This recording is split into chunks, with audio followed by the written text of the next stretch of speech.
get through this. Easy for listening. I was able to do it. Easy for dancing. I'm not a great lover of cats. That's my fear. You're a disgrace, you are. Not me. That's my fear. You're a disgrace, you are.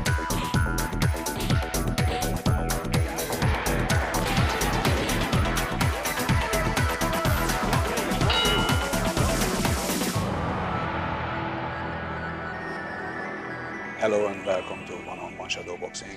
Have your say. Today my guest is Professor Paul Connett, a British-born American. Hi, Paul. Hello. Paul, what is your background? I got my first degree at Cambridge in natural sciences, my PhD in chemistry from Dartmouth College in the United States. I taught chemistry for 23 years at St. Lawrence University in Canton, New York. Yes. I retired in 2006, and my specialty was environmental chemistry and toxicology. And what's your mission in life? Not teaching anymore? What you occupied? Well, I went to St. Lawrence for the quiet life, but about a year and a half into teaching, I got involved with the battle against a local incinerator. And that became my starting point in a 28-year involvement in waste management. What made you realize that you should stand up and say something about fluoridation? Well, the thing that shocked me most was to discover that the level of fluoride in mother's milk, mother's breast milk, was extremely low, essentially negligible, 0.004 parts per million. Which means, of course, that a bottle-fed baby in a fluoridated community like Perth is getting about 200 times more fluoride than nature intended. And I felt then, and I feel now, that nature knows a lot more about what the baby needs and doesn't need than a bunch of dentists from Chicago. Something about the history of fluoride, because what most of the people, our audiences, know about fluoride, it is all over the place. It's in the bottled waters, in the supermarkets, it's in your toothpaste, it's in everywhere, even in the foods. So what's the history of fluoride? Where is it coming from and what is it? Yeah. It started in 1945 in the United States with a trial in several cities. They felt then that at 1 part per million, 1 milligram per liter, you could reduce tooth decay without causing too much of a side effect, which is called dental fluorosis, discoloration of the enamel, mottling of the enamel. They thought that about 10% of the kids would get this. Today, in the United States, 41% of American children aged 12 to 15 have this condition called dental fluorosis, which is an indicator that they've been overexposed to fluoride. The question that was not seriously addressed in those 1940s and 50s is when the fluoride was interfering with the enamel, the growing enamel in the baby's teeth, under the gums, what was it doing to the baby's brains? What was it doing to the baby's bones? These questions weren't thoroughly addressed before the US Public Health Service endorsed fluoridation in 1950. So we precondition from childhood, or at least our generation, learning it at school. Fluoride is good for you. And when we first visited the dentist, they all say, use fluoride because then you don't need to come here. It's not happened in my life, and many of us' life is not worked out like the promise because we lost few of our teeth all through the process, and we couldn't see the wonderful benefit promised by the dentist to happen in our lives. So why dentists, first of all, got this idea about the fluoride and why they agreed, the Chicago dentist or whoever? Well, just to back off just a second, I think that most people, as you rightly said, have this image. If you stop the average person in the street, you say, what do you want to know about fluoride? Good for teeth. Where's that come from? It's probably come from those advertisements of toothpaste with the ice cream-like twirls of toothpaste on the brush. That's where the main information has come from. From dentists and doctors, they get brainwashed. I mean, at dental school, they only hear one side of this story.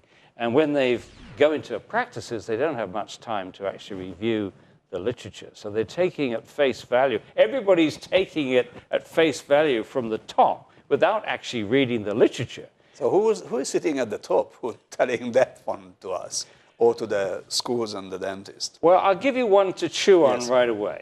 1 year before the US government endorsed fluoridation, the sugar lobby Yep. said, we need to find a way to reduce tooth decay without reducing sugar consumption. They then poured millions of dollars into research in departments of nutrition at American universities to Yes. produce professors who came out and said, you know, Coca-Cola was a nutritious drink, fluoridation is the best thing since sliced bread, etc. So that's one dynamic.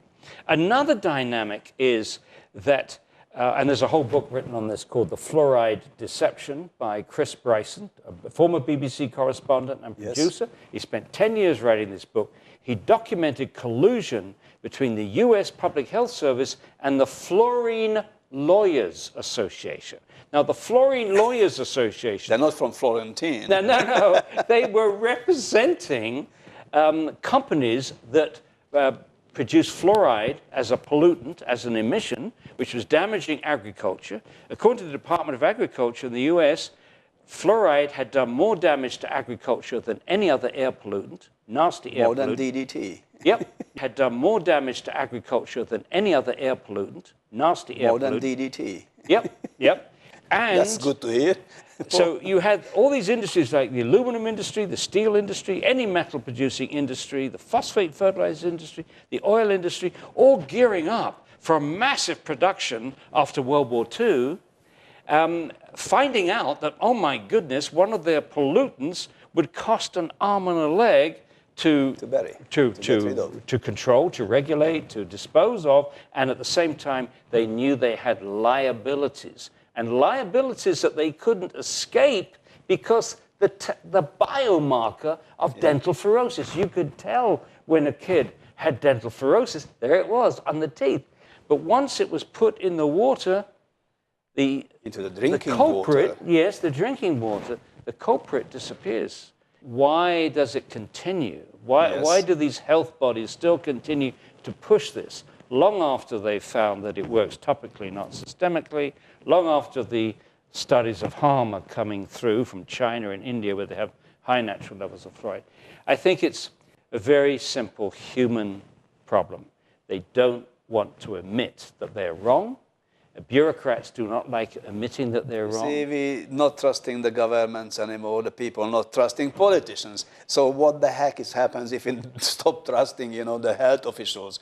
So we know that nothing is really working as should be. Yeah. So, and, our right to talk about it, unquestionable. Yeah. So we have to have the issue on table. Absolutely. And that's why we're talking to you as well. Yes. And that's why probably you in Australia, to convince people about the danger. So what other dangers we got with the fluoride, apart from the decolorization, the teeth? Yes, what else? There's two outstanding ones. One is the fact we know that about 50% of the fluoride that we swallow each day accumulates in our bones. And over a lifetime, that's going up and up and up.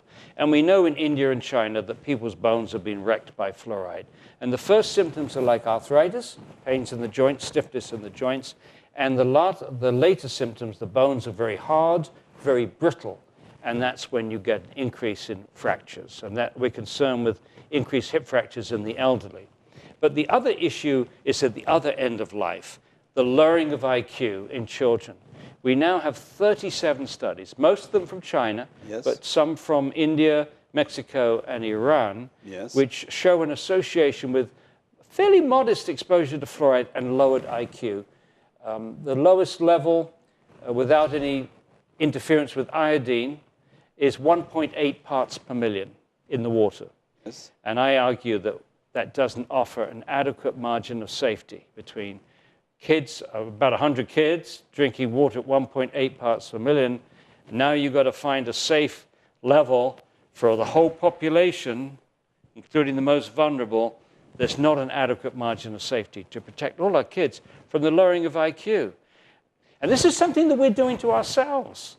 There are many environmental health threats It's a legacy from past things. We thought they were good. Now we find they're bad. We're trying to get the PCBs out of the Great Lakes and so on. But this is something that we're doing to ourselves. We don't have to. We can switch off the tap. It's finished. But to switch off the tap, we need political will.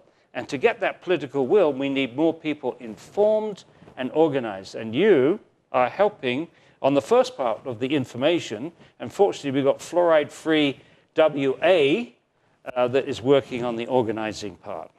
That's good to hear, Paul. But one question is still remained open and unanswered. How can we get rid of fluoride? Okay, until the government makes a decision and remove it from the drinking water, then that takes time, as we know. Yes, yeah. So how can we do immediate actions ourselves? What is the best way to get rid of fluoride? Okay, you can purchase, obviously, toothpaste, which are not have fluoride. That's one. That's easy solution for the fluoride. But with the drinking water, what can we do? Well, you can get bottled water, mineral water. This is mineral water. The trouble is, this is expensive, especially for low-income families. Yes. And what I'm particularly concerned about is low-income families who are forced to use fluoridated tap water to make up baby formula. So, yes, bottled water, distilled water, reverse osmosis, all expensive. This doesn't protect you when you're showering, when you're bathing. You're still putting it on your garden if you're an organic gardener. And every time you go downtown, almost every glass of water, every cup of tea, every cup of coffee, every meal, still have fluoride in it. So the only real solution to protect yourself and your neighbors is to get it out of the water. Work politically, get that pressure, and yes, we need to do it quickly. So, Paul, if you're leaving WA and going back to the United States or going to Europe, who will take over the fight against fluoride in WA? An organization led by James Fairburn has been going for 3 years, Fluoride-Free WA, and their website, fluoridefreewa.org. And anyone can contact them for information? Absolutely. So on that note, Paul, we have to go to a short break, but please stay with us, because after the break, we'll be coming back much more pro one-on-one shadow boxing.